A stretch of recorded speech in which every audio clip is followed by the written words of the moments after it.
Hello friends, welcome back to kitchen angel. நம்ம சேனலை first time பார்க்கணும், சப்ஸ்கிரைப் பண்ணிங்க, பக்கத்தில் பெல் ஐக்கான ஆளுங்கிறது கிளிக் பண்ணிங்க. வீடியோ ஸ்கிப் பண்ணாமல் பாருங்கள். இன்றைக்கி வெங்காய தாளிப்பு வடகம் எப்படி செய்யணும் பார்க்க போகிறோம். அதுக்கு தேவையான பொருட்கள்லாம் எடுத்து வச்சுருக்கேன்.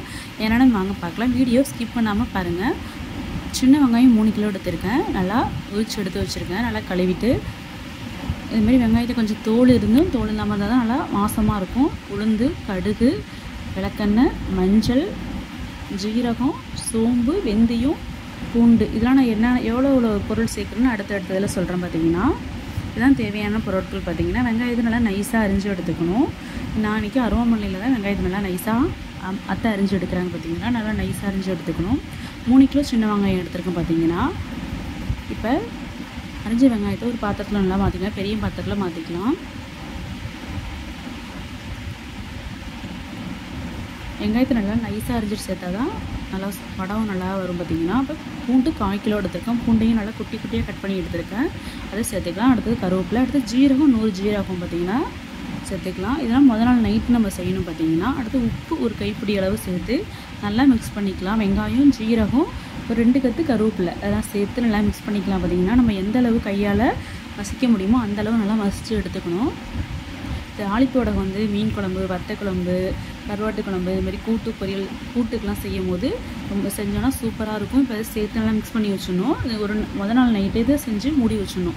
மறுநாள் காலையில் இந்த மஞ்சள் 100 கிராம் எடுத்துருக்கேன். விரலி மஞ்சள். இது நல்லா தண்ணியில் போட்டு ஊற வச்சோன்னா நல்லா நம்ம இதுமாதிரி ஃபைன் பேஸ்ட்டாக அரைச்சி எடுத்துக்கலாம். சும்மா அரைச்சோன்னா அரைப்படாது. இதுமாதிரி ஊற வச்சுட்டு அரைச்சோன்னா நல்லா அரைஞ்சிடும். பார்த்திங்கன்னா உளுந்து ஒரு படி அளவு எடுத்துருக்கேன். பார்த்திங்கன்னா 3 கிலோ வெங்காயத்துக்கு இதுமாதிரி படியால் ஒரு படி அளவு உளுந்து எடுத்து நைட்டே ஊற வச்சு எடுத்துடணும். ஊற வச்சு நல்லா கழுவி எடுத்துக்கணும்.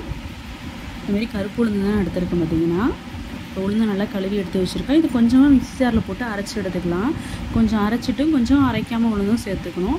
அப்போ தான் அந்த கொழக்கொழப்பு வந்து வடகத்துக்கு வரும். அதனால் தாளிப்பு வடகத்துக்கு வரும். அதனால் சேர்த்துக்கணும். பார்த்திங்கன்னா இப்போ உளுந்து கொஞ்சம் மிக்ஸி ஜாரில் சேர்த்து கொஞ்சமாக அரைச்சி எடுத்துக்கலாம். உங்களுக்கு ஒரு கைப்பிடி அளவு சேர்த்து மிக்ஸி ஜாரில் போட்டு அரைச்சதை கொஞ்சம் வெங்காயம், ஜீரகம், கருவேப்பிலை, உப்புலாம் சேர்த்து வச்சுருந்தோன்னா நைட்டு அதோட உளுந்தையும் இப்போ சேர்த்துக்கலாம்.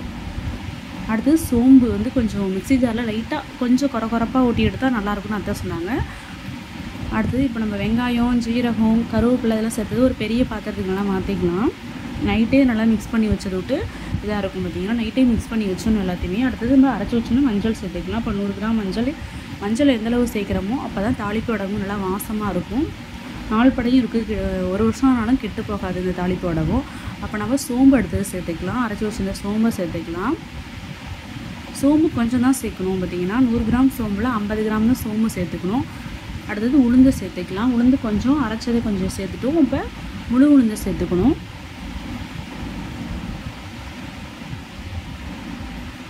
நான் சொல்கிற பொருள் எல்லாமே எந்த அளவு சேர்க்கணுமோ அதை சேர்த்துங்க. அடுத்து கடுகு 100, வெந்தயம் 50 எல்லாத்தையும் சேர்த்து நல்லா மிக்ஸ் பண்ணிக்கணும். நல்லா ஒன்றா மிக்ஸ் பண்ணி எடுத்துக்கணும். பார்த்திங்கன்னா வெங்காயம், சோம்பு, ஜீரகம், கடுகு, வெந்தயம், கருவேப்பிலை எல்லாத்தையுமே ஒன்றா சேர்த்து நல்லா மிக்ஸ் பண்ணிக்கணும். பார்த்திங்கன்னா மஞ்சள் எல்லாம் சேர்த்து நல்லா எந்தளவு மிக்ஸ் பண்ண முடியுமோ அந்தளவு மிக்ஸ் பண்ணிக்கணும். நல்லா எங்கள் பாட்டி செய்வாங்க, இப்போ அத்தை செய்கிறாங்க. அடுத்தது எப்படி செய்து காய வைக்கலான்னு பார்க்கலாம். 1 கத்து வேப்பிலை, 1 கத்து அருகம்புல் எடுத்து வச்சுருக்கோம். இது வந்து திஷ்டிக்காக வைப்பாங்க. 3 வரமிளகா, இரும்பு ஏதாவது ஒரு ஆணி துண்டு ஏதாவது இரும்பு வச்சுக்கணும். இதேமாதிரி ஒரு பிளேட்டில் ஒரு பாலித்தீன் கவர் போட்டு எடுத்து உருண்டையாக பிடிச்சிக்கலாம். பார்த்திங்கன்னா ஃபஸ்ட்டு பிள்ளையார் பிடிக்கிற மாதிரி கொஞ்சமாக குங்குமம் வச்சுக்கணும். அடுத்தது கையால் ஒரு பால் சைஸ் பெரிய சைஸ் எடுத்து உருட்டி நம்ம அதை வச்சுக்கலாம். பார்த்திங்கன்னா இப்போ அத்தை தான் செய்கிறாங்க தாளிப்போடவும். பெரிய உருண்டையாக எடுத்து இதை நம்ம பிளேட்டில் எடுத்து வச்சுக்கலாம். பார்த்திங்கன்னா இதுமாரி பாலித்தீன் கவர் வச்சிங்கன்னா பிளேட்டு வீணாக போகாது, சீக்கிரமாகவும் காஞ்சிடும். பார்த்திங்கன்னா நம்ம டேரெக்டாக பிளேட்டில் வச்சோன்னா பிளேட்டில் ஒரு மாதிரியாக திட்டா புள்ளியாக இருக்கும். இதுமாதிரி பாலித்தீன் கவர் போட்டு வச்சிங்கன்னா காயத்துக்கு ரொம்ப ஈஸியாக இருக்கும். அதனால தான் நான் இதுமாரி பாலித்தீன் கவர்லேயே வச்சுருக்கோம். கொஞ்சம் கொஞ்சமாக ஒரு உருண்டையாக எடுத்து பெரிய சைஸாக எடுத்து இதுமாதிரி உருட்டி நம்ம வச்சுக்கணும். ரொம்ப பெருசாக இருக்குதுன்னு நினைக்காதீங்க. காஞ்சதுக்கப்புறம் ரொம்ப குட்டியாக இருக்கும். தாளிப்பு வடகம் எல்லாமே நம்ம வீட்டில் இதுமாதிரி செஞ்சால் தான் நல்லா வாசமாகவும் இருக்கும், 4 படையும் இருக்கும். கொஞ்சமாக பிடிச்சி வச்சுருக்காங்க, மீதியாக அப்படியே தூளாகவே வச்சுட்டாங்க. இதை நம்ம வெயிலில் காய வச்சு எடுத்துக்கணும். பார்த்திங்கன்னா டெய்லி வெயிலில் நல்லா காய வச்சு எடுத்துக்கணும். இந்த வடகம் ரெடி ஆகிறதுக்கு கிட்டத்தட்ட 15 நாள் ஆகும். பார்த்திங்கன்னா நல்லா சுருண்டு காஞ்சி வரணும். இப்போ காய வச்சு எடுத்ததுக்கப்புறம் கொஞ்சமாக கலர் சேஞ்ச் ஆகிருக்கு பாருங்கள். இப்போ மூணுத்தையுமே நல்லா நம்ம காய வச்சு எடுத்து வச்சுருக்கோம். கொஞ்சமாக உருண்டை பிடிச்சிருந்தாங்க, மீதியை 2 தட்டில் எடுத்து வச்சுருந்தாங்க. இதுக்கப்புறமும் திரும்பி இது எல்லாத்தையும் ஒன்றா சேர்த்து உருண்டை பிடிக்கணும். நமக்கு எப்போல்லாம் டைம் இருக்கோ அந்த டைமில் வந்து எண்ணெய் ஊற்றி இது பிடிச்சி வச்சாதான் வடகம் நல்லாயிருக்கும் பார்த்திங்கன்னா. இப்போ நம்ம எல்லாத்தையுமே ஒரு பாத்திரத்துக்கு மாற்றிக்கலாம். காய வச்சுருந்தது உருண்டை பிடிச்சது எல்லாத்தையுமே சேர்த்து இப்போ எண்ணெய் ஊற்றி நல்லா மசிச்சு எடுப்பாங்க. ஒரு குண்டானில் மாற்றிக்கிட்டு எண்ணெய் நல்லெண்ணெய் வந்து 100 கிராம் எடுத்துருக்கோம் பார்த்திங்கன்னா. இப்போ நம்ம உருண்டை பிடிச்சிருந்தாலும் அதையும் சேர்த்துக்கலாம் பார்த்திங்கன்னா. வெயில் அதிகமாக இருந்துச்சுன்னா சீக்கிரமாக காஞ்சிரும். வெயில் கொஞ்சம் கம்மியாக இருந்ததுன்னா காயறது கொஞ்சம் லேட் ஆகும் பார்த்திங்கன்னா. நல்லெண்ணெய் 100 கிராம் எடுத்துருக்கேன். அப்போ நல்லெண்ணெயை சேர்த்துக்கலாம். நல்லெண்ணெயை சேர்த்து நல்லா மிக்ஸ் பண்ணிக்கணும். அத்தை நல்லெண்ணெய் ஊற்றுறாங்க, நல்லெண்ணெய் சேர்த்து நல்லா மிக்ஸ் பண்ணிக்கலாம் பார்த்திங்கன்னா. எந்தளவு நம்ம மிக்ஸ் பண்ண முடியுமோ அந்தளவு மிக்ஸ் பண்ணிக்கணும். நல்லெண்ணெய் சேர்த்துனா நல்லா வாசமாக இருக்கும் பார்த்திங்கன்னா. தாளிப்பு வடகம் வந்து ஃபஸ்ட்டு எங்கள் பாட்டி தான் எங்களுக்கு சொல்லிக் கொடுத்தாங்க. இப்போ அத்தை வந்து செய்கிறாங்க. இதை நான் அவங்களுக்கு வந்து சொல்லிக் கொடுக்குறேன் பார்த்திங்கன்னா. ஸ்டெப் பை ஸ்டெப்பாக சொல்லியிருக்கோம். நல்லா பாருங்கள், வீடியோ ஸ்கிப் பண்ணாமல் பாருங்கள். நல்லா எண்ணெய் ஊற்றி நல்லா மிக்ஸ் பண்ணி எடுத்துக்கலாம் பார்த்திங்கன்னா. எந்தளவு கையால் மிக்ஸ் பண்ண முடியுமோ முதல் நாள் வெயிலில் காய வச்சுட்டு மறுநாள் இது ஈவினிங் வந்து இது மாதிரி எண்ணெய் ஊற்றி பசைஞ்சு இதை மூடி வச்சுன்னு பார்த்திங்கன்னா. அப்புறம் மறுநாள் காலையில் தான் உருண்டை பிடிக்கணும். நமக்கு எப்போ டைம் இருக்கோ, காலையில் டைம் இருக்கா இல்லை ஈவினிங் டைமில் டைம் இருக்கோ அதுமாரி செய்யணும் பார்த்திங்கன்னா. இப்போ எண்ணெய் ஊற்றி எல்லாத்தையும் மூடி வச்சுட்டாங்க அன்றைக்கி. இப்போ மறுநாள் காலையில் தான் அது வந்து உருண்டை பிடிக்கணும் பார்த்திங்கன்னா. முதல் நாள் நைட்டே எல்லாத்தையும் மிக்ஸ் பண்ணி வச்சுட்டு காலையில் பிடிக்கிறாங்களா இது வந்து அப்புறம் திரும்பி 2ஆம் நாள் காய வச்சுட்டு இது 3ஆம் நாள் வந்து எண்ணெய் ஊற்றி பிசைஞ்சு மூடி வச்சுட்டாங்க. மூடி வச்சுட்டு அது மறுநாள் காலையில் தான் உருண்டை பிடிக்கணும். இப்போ மறுநாள் காலையில் இதை பாருங்கள் எல்லாம் மூடி வச்சுருந்தாலும் இப்போ எடுத்து இது உருண்டை பிடிச்சி வச்சுருக்கணும் பார்த்திங்கன்னா. இப்போ நல்லா கையால் மிக்ஸ் பண்ணிக்கலாம். நம்ம ஏற்கனவே நல்லெண்ணெய் ஊற்றி எல்லாத்தையும் மிக்ஸ் பண்ணி வச்சுக்கணும். திரும்பி இன்னொரு தடவை மிக்ஸ் பண்ணிவிட்டு நல்லா கையால் மசிச்சு விட்டுக்கணும். இப்போ மிக்ஸ் பண்ணிக்கணும். நல்லெண்ணெய் சேர்த்துனா நல்லா வாசமாக இருக்கும் பார்த்திங்கன்னா. தாளிப்பு வடகம் வந்து ஃபஸ்ட்டு எங்கள் பாட்டி தான் எங்களுக்கு சொல்லிக் கொடுத்தாங்க. இப்போ அத்தை வந்து செய்கிறாங்க. இதை நான் அவங்களுக்கு வந்து சொல்லிக் கொடுக்குறேன் பார்த்திங்கன்னா. ஸ்டெப் பை ஸ்டெப்பாக சொல்லியிருக்கோம். நல்லா பாருங்கள், வீடியோ ஸ்கிப் பண்ணாமல் பாருங்கள். நல்லா எண்ணெய் ஊற்றி நல்லா மிக்ஸ் பண்ணி எடுத்துக்கலாம் பார்த்திங்கன்னா. எந்தளவு கையால் மிக்ஸ் பண்ண முடியுமோ முதல் நாள் வெயிலில் காய வச்சுட்டு மறுநாள் இது ஈவினிங் வந்து இது மாதிரி எண்ணெய் ஊற்றி பசைஞ்சு இதை மூடி வச்சுன்னு பார்த்திங்கன்னா. அப்புறம் மறுநாள் காலையில் தான் உருண்டை பிடிக்கணும். நமக்கு எப்போ டைம் இருக்கோ, காலையில் டைம் இருக்கா இல்லை ஈவினிங் டைமில் டைம் இருக்கோ அதுமாரி செய்யணும் பார்த்திங்கன்னா. இப்போ எண்ணெய் ஊற்றி எல்லாத்தையும் மூடி வச்சுட்டாங்க அன்றைக்கி. இப்போ மறுநாள் காலையில் தான் அது வந்து உருண்டை பிடிக்கணும் பார்த்திங்கன்னா. முதல் நாள் நைட்டே எல்லாத்தையும் மிக்ஸ் பண்ணி வச்சுட்டு காலையில் பிடிக்கிறாங்களா இது வந்து அப்புறம் திரும்பி 2ஆம் நாள் காய வச்சுட்டு இது 3ஆம் நாள் வந்து எண்ணெய் ஊற்றி பிசைஞ்சு மூடி வச்சுட்டாங்க. மூடி வச்சுட்டு அது மறுநாள் காலையில் தான் உருண்டை பிடிக்கணும்.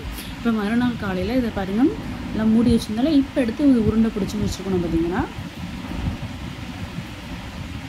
இப்போ நல்லா கையால் மிக்ஸ் பண்ணிக்கலாம். நம்ம ஏற்கனவே நல்லெண்ணெய் ஊற்றி எல்லாத்தையும் மிக்ஸ் பண்ணி வச்சுக்கணும். திரும்பி இன்னொரு தடவை மிக்ஸ் பண்ணிவிட்டு நல்லா கையால் மசிச்சு விட்டுக்கணும். இப்போ கொஞ்சமாக உருண்டையாக எடுத்து நம்ம உருட்டி தட்டில் இது மாதிரியே பிளேட்டு போட்டு பாலித்தீன் கவர் போட்டு வச்சுருக்கோம். அதில் உருட்டி நல்லா காய வச்சு எடுத்துக்கலாம்.